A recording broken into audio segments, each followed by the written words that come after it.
It's been a very meaningful discussion today. Many opportunities to exchange views. I'm going to address you in English, but the two prime ministers are going to speak their mother tongues and national languages. Në fakt, unë do të flas në anglisht, po ndërkohë të dy kryeministrat do të flasin në gjuhën e tyre, kështu që përdorni ju lutem kufje dhe pastaj do të kemi mundësinë që të kemi pyetjes. Pari do t'i kërkoj kryeministrit hungarez Orbán që të bëjë deklaratën e tij. Jó napot kívánok, tisztelt Hölgyeim és Uraim! Ez volt az Európai Politikai Közösség 5. találkozója.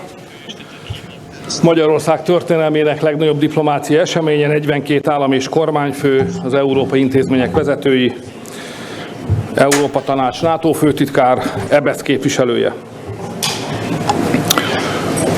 A helyzet, amiben ma tanácskoztunk, úgy írható le, hogy nehéz, bonyolult és veszélyes. Very complicated, difficult and dangerous that we discussed. European peace, stability and prosperity are jeopardized by several factors. It's been 3 years since there's a war by Russia against the Ukraine. The Middle East is in flames and there's a risk of escalation in Northern Africa. There are conflicts destabilizing the region. Illegal migration is still a grave danger. And migration flows very important. There's blocking and fragmentation. It's unprecedented since the Cold War. We have met here because we believe that for these risks we can provide a better answer together than separately. My personal observation about the situation is the following. We have all found that we do not have time to lose. History can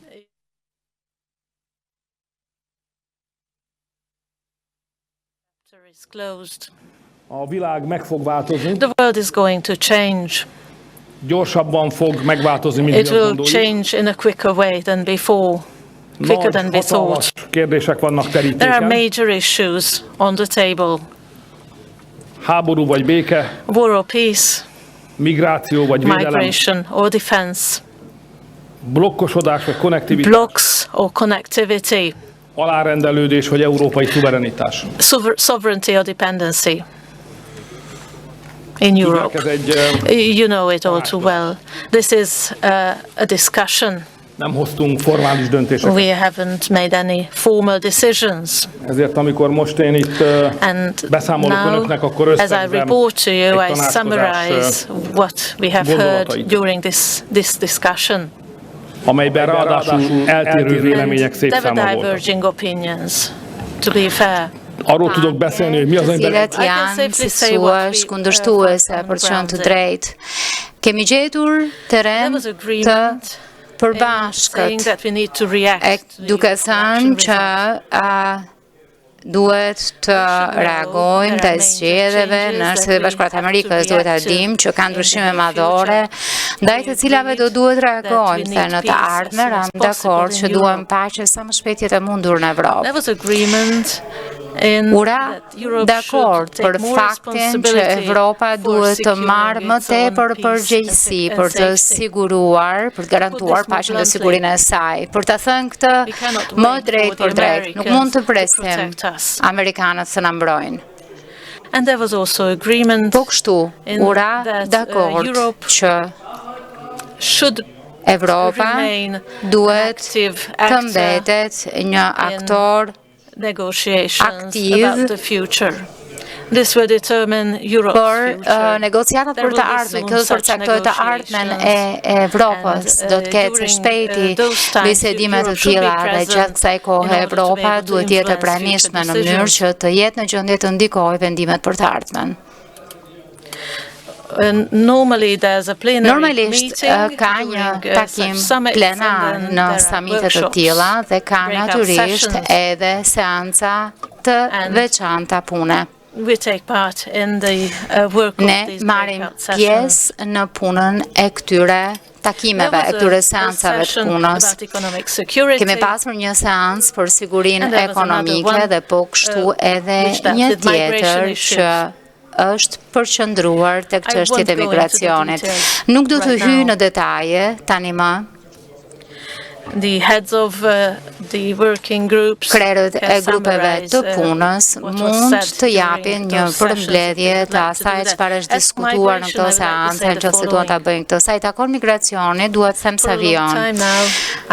Prej një kohe të gjatë tashmë, shoh që kjo çështje është mjaft vendimtare, fort, lëvënd për pikpamje kundërshtuese natyrisht, edhe po në fakt po trysnon sistemet tona. Të gjithë jemi të pakënaqur me këtë situatë dhe të gjithë duam të ndryshojmë.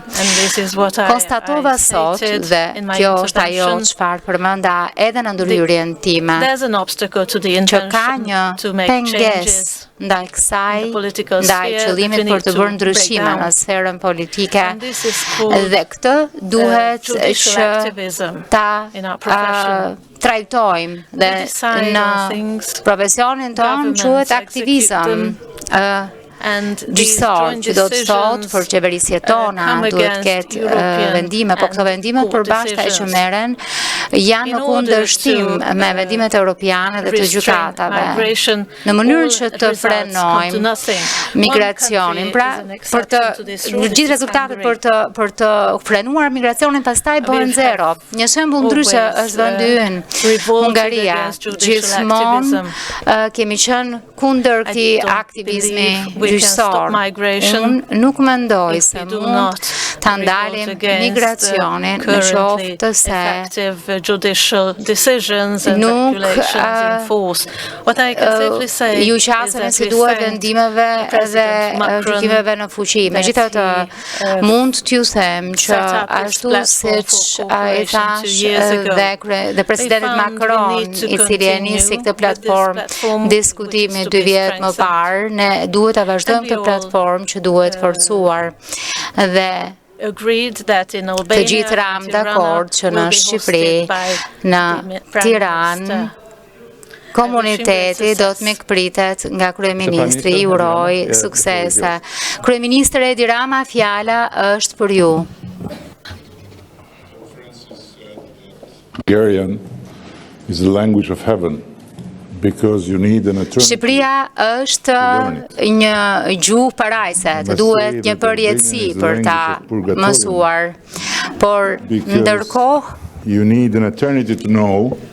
është edhe purgator, sepse të duhet një përjetësi që të marrësh vesh në qoftë se meriton ferrin apo parajsën kur përkthesh, që preferoj anglishtën time sesa të mbështetem te përkthyesi, sepse pastaj do të më duhet që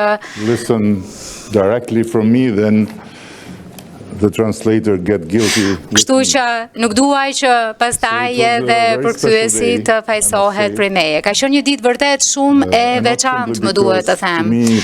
Dhe jo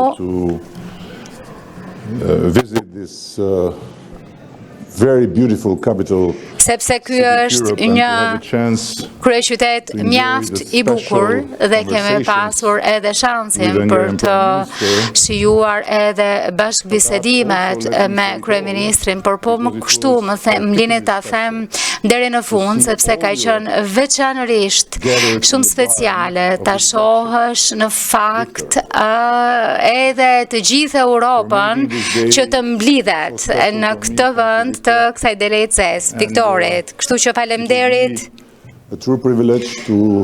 Do të jetë një privilegj mjaft i madh për të punuar si ekip për të bërë takimin e ardhshëm të KPS në Tiranë, po kaq të suksesshëm sa ky.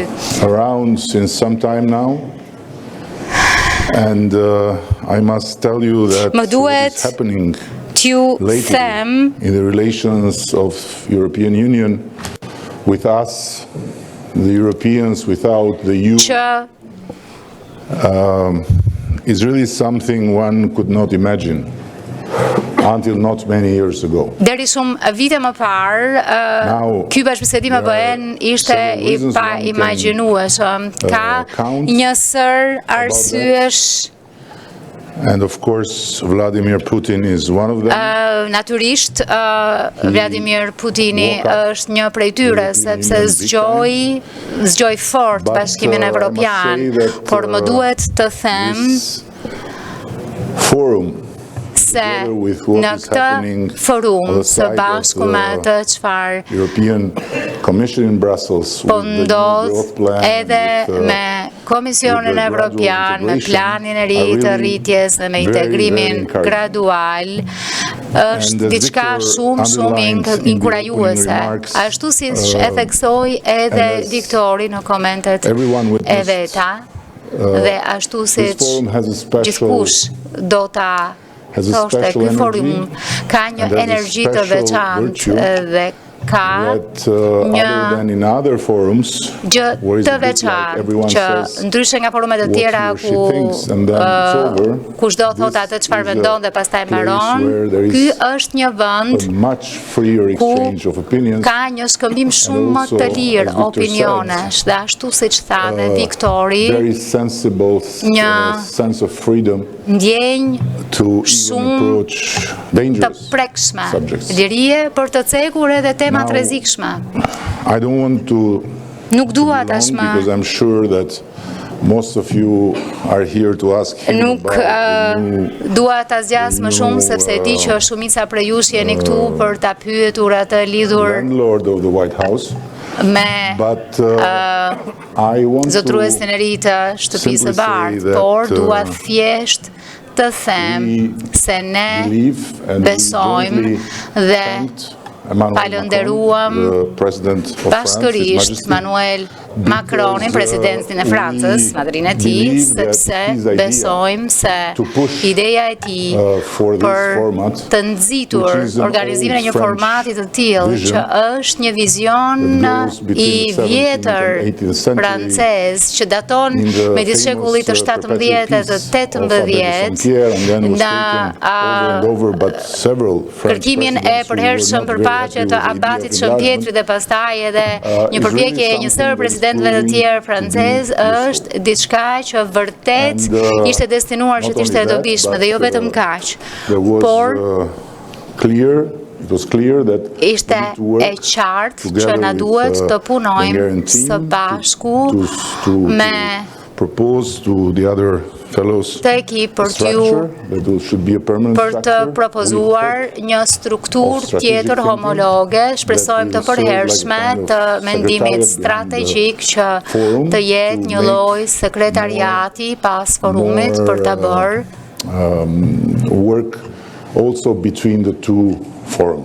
edhe punën më të lidhur midis dy forumeve. Pra, ideja është që janë për strukturimi I tyre më I mirë do të ishte një ide shumë e mirë. Ashtu siç presidenti I Francës, Madrieti, e theksoi sot, në qoftë se numërojmë njerëzit që përfaqësojmë në këtë hapësirë të mrekullueshme të këtij stadiumi të ri.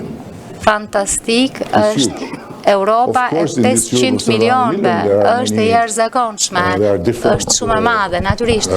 Në këtë Evropë 500 milion që ka mënyrat ndryshme të menduarit, ka qëndrime të ndryshme kështu me radhë, por është një numër që të bën të mendosh se sa shumë gjëra duhet të jenë ndryshe dhe se sa shumë gjëra mund të bëjmë për të mirën e të gjithë Europës nëse këta 700 milion përfaqësohen në mënyrë më përmbajtësore nga ta njerëz. Paka shumë këto janë mendimet e mia. Unë jam tragjikisht optimist për which ardhmen whose place is in Europe, by no doubt. Të ardhmen e Shqipërisë, vendi së cilës është padyshim në Evropë dhe do të luftojmë çdo ditë dhe na është hapur tashmë një rrugë e re. Fal edhe presidencës hungareze që I ka shtyr gjërat shumë fort përpara. Jemi tashmë në bisedimet për antarësim dhe shpresojmë fort që do të jemi gati të antarësohemi brenda kësaj dekade bashkë me vende të tjera të Ballkanit Perëndimor, me shpresë, sepse nuk është e bëshme, gjithmonë e më pak. Pra, kemi gjithmonë më pak argumente për të thënë që të pasurit të një bashkimi evropian me dy kufi është e bëshme. Një me kufi të jashtëm, me kufi të brendshëm dhe pastaj duhet të dalim nga një kufi për të hyrë në Ballkanin Perëndimor, një hapësirë që duhet të jetë plotësisht e përbashkuar. Part of the European Union and to make it less penetrable for malicious interferences and for në mënyrë që të ruhemi dhe të ruajmë sidomos nga ndërhyrjet e pokshtu edhe për të mos vazhduar me këtë eksperiment të pasurit të një stomaku I cili nuk funksionon si duhet brenda organizmit. Faleminderit shumë.